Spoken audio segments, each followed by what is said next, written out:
what we're going to do now is just briefly touch on some of the long-term adaptations to exercise that occur. So they're also very specific to the nature of the training stimulus. So for example, are you looking for cardiovascular fitness, or are you looking for muscle strength? If you're looking for cardiovascular system or cardiovascular fitness, you need to train in a manner that challenges heart rate, cardiac output, and capillarity. In other words, the number of blood vessels that are there. And therefore, what you're targeting is an underlying change in improved oxygen delivery to working tissues. So this is your endurance type activities. You're challenging those large muscle groups with repetitive, lower intensity exercises. So you're running, you're swimming, you're cycling. But you might also be wanting to have an increase in muscular strength. So you therefore want to train in a manner that challenges the recruitment and force output of specific muscle groups. Therefore, the underlying change is an increase in muscle mass. So therefore, you'd be doing things like high resistance, high force output, which is focusing on muscle groups, not on systemic exercise. So you might be doing knee extensors versus flexors, for example. And of course, but what about frequency? How often is exercise performed each week? This plays a very important role in exercising and training those muscle groups. For cardiovascular training, they generally suggest 3 to 4 times a week is suggested. But obviously, a lot of people do more than that. But they'll work at different intensities. And the intensity of the exercise must be performed to improve at a level that challenges the cell or the tissue or the system for adaptations to occur. So you need to make them work hard, basically. And it's totally dependent on the starting state. Okay, so the lower the starting fitness level, the lower the starting intensity. And it must build to continue adaptations. That doesn't mean that you always work at a very high intensity. No, you need to recover. And actually some of the best things that runners and cyclists will do, for example, or swimmers, they'll go once a week, they'll go for a long, slow run or cycle or potentially swim as well to help those glycolytic enzymes. Those enzymes build up and metabolize fat more effectively. So you don't always work hard. Sometimes you work easy to get benefits as well. And of course, duration is also important. So the length of each training. So for cardiovascular, people generally suggest 30 minutes per session. More isn't always better because it can lead to overtraining, fatigue, injuries like stress fractures and shin splints, for example. So what are some of the known adaptations that occur during endurance exercise? Well, if you exercise regularly and are challenging those systems, you get an increase in the number of mitochondria and the size of those mitochondria. So if you have more of them and they're bigger, you can produce more ATP more effectively.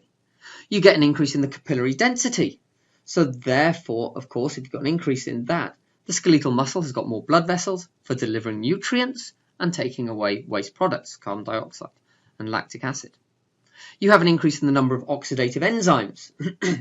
So therefore, you have an increased capacity to metabolize your fats and your carbohydrates. You have an increase in your glycogen stores and your triglyceride stores to increase performance and longitude and length of performance. You have more myoglobin and therefore more oxygen stores. And you get some muscle fiber type adaptation. They don't change from one fiber type to another, but they can adapt. So for example, type 2A might become more capillarized in particular. They may have more mitochondria and oxidative enzymes.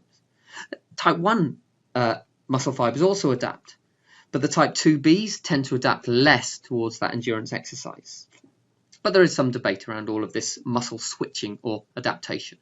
In terms of your heart volume increases. Your maximum stroke volume increases up to a 60% increase. Your maximum cardiac output increasing. Your resting heart rate often drops quite significantly down to 30 beats per minute. And so your heart rate, yes, and your cardiac output. And your blood pressure in about 50% of people, overall blood pressure drops, but in others it stays about the same. So generally your blood pressure will also improve or stay the same, so it won't get worse. In terms of the brain, it's quite useful as well. It stimulates nerve synthesis, so neurogenesis, and which helps to protect from seizures and injury. And in terms of, depends on the exercise type that you do, but your bone mineral density can increase, which helps to prevent fractures later in life. So it needs to be weight bearing, so running is quite good, swimming not so good, for example. So what about heart dimensions? Because these actually change depending on the type of exercise that you do. So if you do lots of endurance training, what you have, remember, your left ventricle is delivering blood to your tissues, okay? And in endurance training, you get an increase in your left ventricular chamber volume and therefore an increase in your stroke volume. So if you're looking at this heart dimensions, an untrained person, here is the size of your ventricle. And if you're looking at highly trained, you can see it's much larger, so it has a greater volume and therefore within it, so therefore a greater stroke volume when it pumps. And this is therefore what you can see with the wall of the heart, of the left ventricle. The wall has increased in size proportionately to the volume, to the chamber. Okay, so that's really important when you're thinking about this is endurance exercise. What tends to happen in those people who are the power lifters, who are just doing weights, here again is you're untrained. It's exactly the same. But what you see now in someone with lots of strength training and nothing else, okay, so without the aerobic training to go with it, you can see that the chamber volume stays about the same, but now we have a much thicker wall. Okay, the ventricular wall is much, much thicker without an increase in your stroke volume. And this is very, very similar to a hypertensive heart. So what happens in a hypertensive heart is it's having to pump, the heart is having to pump against a greater resistance. In the case of the hypertensive heart, it's pumping against greater blood pressure. Now, in a power lifter, it isn't pumping against a greater hypertension, if you like, a greater blood pressure, but it's pumping against muscles that are squeezing on the blood vessels. So it's pumping against a greater pressure, but the pressure is coming because of the muscles squeezing on the blood vessels.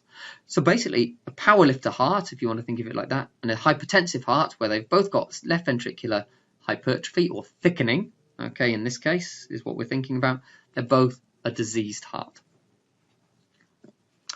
So finally, just a little thing that's a little look at how training can help someone in terms of their heart and their lungs and their performance. And it's really, this is just an example to get you thinking about it. So when we're looking on the left-hand side, we're looking at the heart. So heart rate at rest, its max, stroke volume at rest and stroke volume at max, and the similar thing with the lungs. And you have levels if you're sedentary, don't do much training, post-training, okay, for 6 months, and then someone who is elite. So all I'd like to really point out, I'll just go through this for you. So these are theoretical values, but the kind of thing that happens as you start to train and get fitter. So if you're looking at a sedentary person with a heart rate of about 70 at rest, post-training down to about 58, your elite athletes can get down to 35 or lower. So the resting heart rate is very, very low. The heart rate max does decrease a little bit as well, but you can see the difference proportionately between them is huge. Okay, so this one can increase 35 to 70 to 105 to 140 to 174, so several fold, whereas the fold increase, the number of fold increase for these guys post-training and then pre-training isn't as much, so there isn't as much capacity for change. If we then look at the stroke volume, you can see 65 going up to 80, going up to 130 at rest, so a huge difference. And likewise, stroke volume 120 to 140 to 200. Okay, so again, you can see a huge increase. So I'll go through this anyway with you in a second, but really, what is the resting cardiac output? Remember, that's just heart rate times stroke volume in each person. And how do we compare this to the maximum? So the heart rate, so if we're looking at the pre-sedentary, their resting cardiac output is going to be 71 heart rate times 65, so 4.6 litres. Their max is 185 times 120, which is 22 litres. So you can see their maximum, that's the important one, their maximum cardiac output goes up to 22 litres. Trained goes up to just under 26. The elite can go even further, up to about 25. So a 50% increase in cardiac output, just because they have a trained heart. Note that the cardiac output at rest is the same in each case. Okay, so that doesn't really change. Now we look at the lungs. At rest, your tidal volume is about 0.5 litres, okay, and that's the same in an elite runner. That doesn't really change. Tidal volume, maximum, okay, that goes from 2.8 to 3 to 3.9. So again, now you can see the tidal volume goes up. Respiratory rates, slightly higher in someone who is very sedentary, but most people are around about the 12 mark, okay. But the respiratory rate can go up even higher if you're trained, so you can breathe more frequently. So therefore, if you're looking at the minute ventilation, which is tidal volume times respiratory rates, the amount of air coming into your lungs every minute, from 7 litres or 6 to 7 litres up to 112, up to 135, up to 195. So what you're seeing is they can get much more air into their system and they can pump much more blood around their system. So really the choice is yours at the end of the day. If an individual becomes sedentary or significantly reduces the amount of training, the effects of training are lost. So whilst the body adapts to increased activity, it also adapts to inactivity.